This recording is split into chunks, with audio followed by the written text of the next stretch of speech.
.chaser by Retroactive Pedals. Those of you that follow me on Instagram will know that I use this thing all the time. I love it. I use it in tracks, I use it in videos. So I'm going to just sort of start from scratch as far as how this thing functions and what everything means, and get into some of the ways I like to use it, and maybe show a few examples at the end. So it's pretty unique. It's a single tap delay, and it's got pitch modulation, but the pitch modulation is based on an envelope follower that is following volume. So, for example, here's the raw sound, nothing happening yet. Here's fully wet, which we're just going to go with.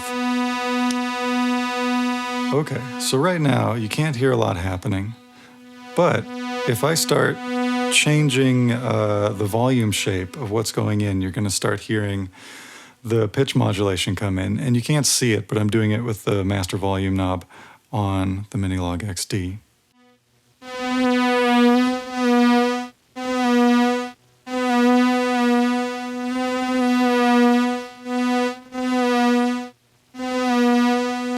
So there's kind of a sweet spot in there, and it works great with synth patches that have a natural volume change happening, like an LFO or something on volume, which this one does a little bit. And if I find that sweet spot where it can just sit and it's going to move, that's great. So maybe I'll move the warp down, which means a little less pitch modulation.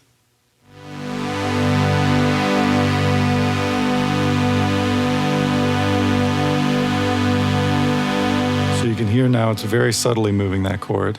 Now I'm going to bump that up.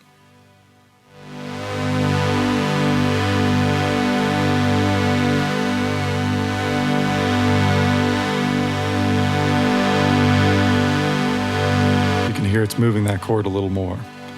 So like I said earlier, it's a single tap delay. So there's just one delay that happens. And this is one thing that confuses a lot of folks, especially who have seen how I use it, because I don't necessarily make this clear in the videos.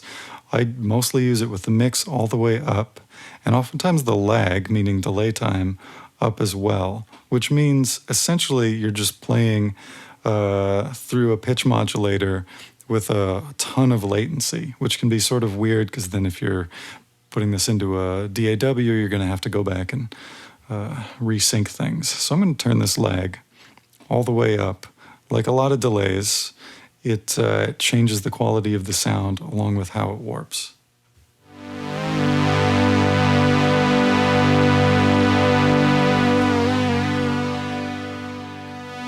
I'm going to move the master volume again.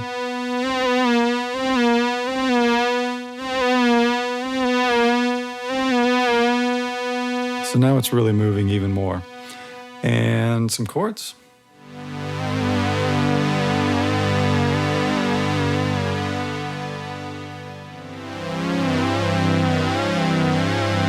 So honestly, for me, that would be a bit much. Maybe move the warp down.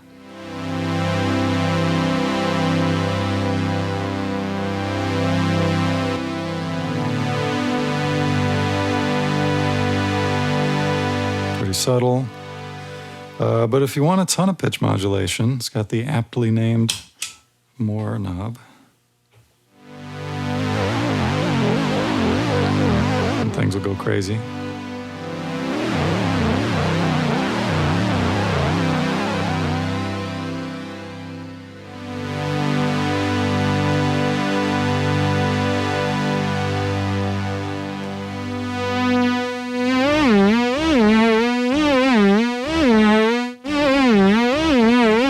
So that can be one of my favorite things to do with this pedal, moving the volume up to the point that it just begins to distort, which I don't know if this was actually intended as any sort of distortion pedal, but I use it that way often.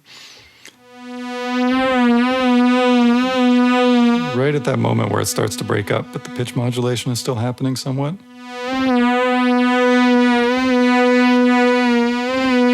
Can be super nice. I'm going to use that with the chords.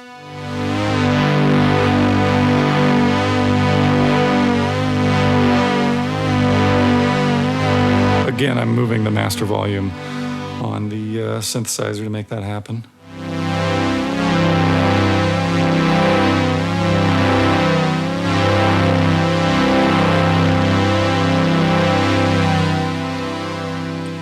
And then if I turn the input pretty far up, it's no longer going to move the pitch, but just as distortion.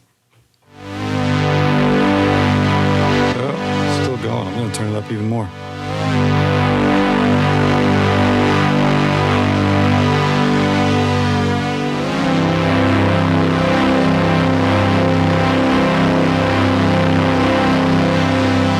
Still some pitch motion in there, actually. That's super nice.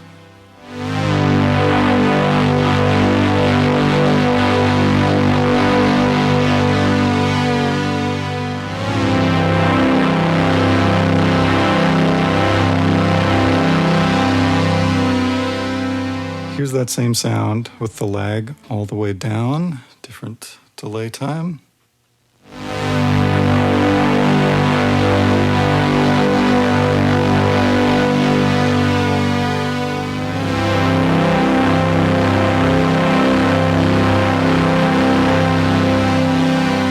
And now mix at 50%.